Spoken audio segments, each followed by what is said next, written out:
Sales 101, how to follow the funnel. This is the funnel. The fantastic funnel of freedom.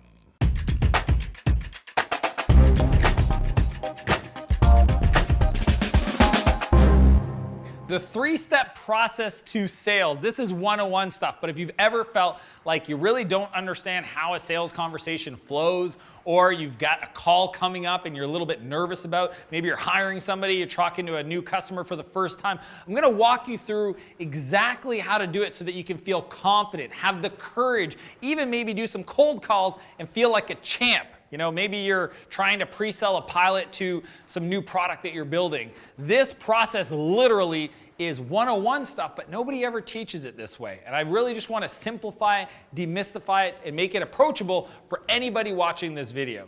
So sales first comes down to one step, and it's got two parts to the step.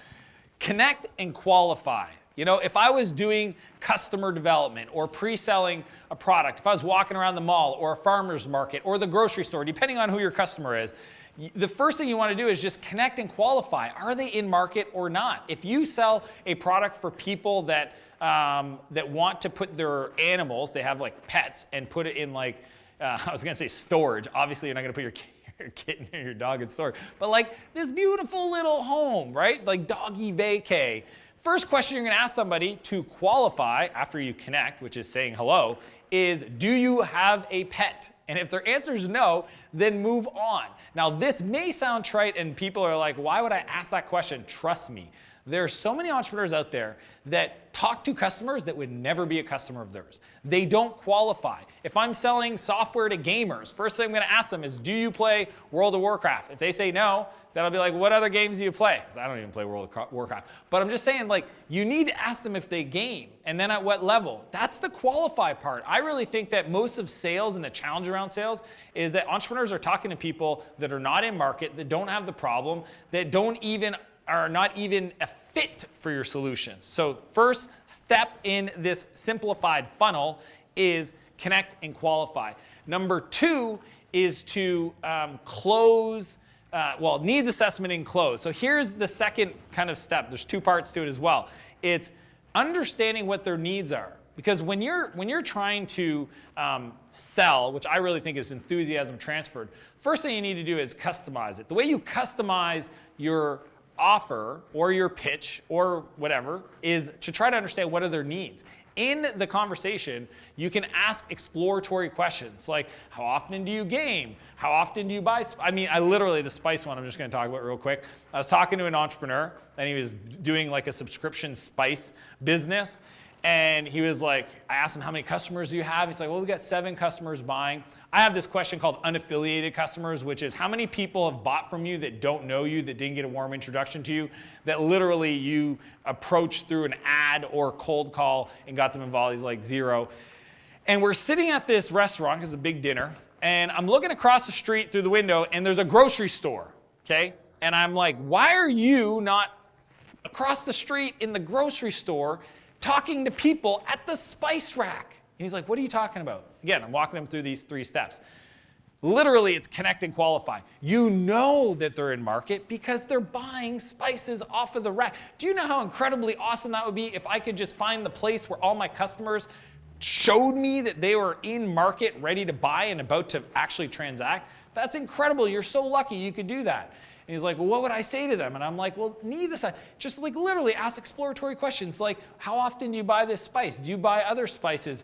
Is there any spice here that you would want that you can't get? Who tells you about the right spices to buy? How did you decide that that was the right brand? Et cetera, et cetera, et cetera. Those are the questions that will lead to the close, okay? So you really understand the needs assessment. What are their needs? And then you move it over to the close. Here's what I got. Do you want to hear more about it? They might say no, but always ask. Always put the control back in the other person so that they can kind of take the conversation somewhere else. It's not about selling. It's literally just about being excited, enthusiastic about what you have, and then letting them say, well, tell me more about it.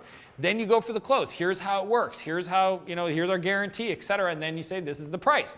Now, this all leads to the third part in selling, which is the ultimate part, is follow-up. Many times when you go, and you've probably experienced this, if you ever tried to, pre-sell something, get a new customer, have a sales call, you get to the price and then they're like, well, now I got to talk to my business partner. I got to talk to my wife. I got to talk to this other person.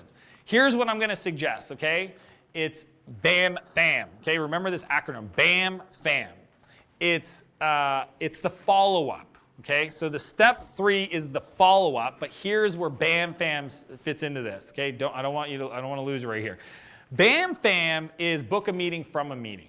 So follow-up is literally until somebody says no, stop connecting with, and it's not about harassing, but it's literally just setting up a schedule to follow up. Like 70% of your sales are going to come from follow-up. And then unless they say, well, I bought something else, an alternative, so they bought a competitor. Unless they say one of those two things, you should always follow up. BAM-FAM is saying, okay, if they need to connect with somebody else to review the decision, then book a meeting from a meeting and saying, great, when do you think you'll have that meeting or that conversation? They'll say, well, I've got a meeting with them tomorrow. Okay, cool. Why don't we schedule a meeting? I always do the exact same time, because if you're talking to them today at 2, then probably 2 days from now at 2 will work. Say, why don't we book a meeting, quick 15 minutes to reconnect to just close the loop on this. Does that make sense? They go, all right, cool. Put it in the calendar, invite them to it, boom, locked and loaded. Follow up. Okay, 3-part sales, literally the simplified sales process. Here's how it works. Number 1, connect and qualify. That's a call, that's an email, but then it's qualify. Are they even in market? Are they even an ideal or target customer based on the qualification? 2 is the needs assessment. What are the challenges you're having around this problem, and then customize the close or the offer or the pitch to their needs so that you can connect those two, go for the close, and then 3, you got to follow up because they may not buy then, but you might ask them, can I follow up? And if you're in a meeting on a phone call, pull out a BAM, FAM, book a meeting from a meeting, and get that in the calendar to follow up. That is the simplified sales process for you to close more deals, get more customers, and just generally have a funner time. So as per usual, I want to challenge you to live a bigger life and a bigger business, and I'll see you next Monday. If you like this video, be sure to subscribe to my channels for other tips and strategies to start and grow your business. And I'd also invite you to join my newsletter for exclusive invites, community contests, and other free entrepreneurial training. And if you're ready to get going, I've got a couple more videos queued up for you, and I'll see you next Monday.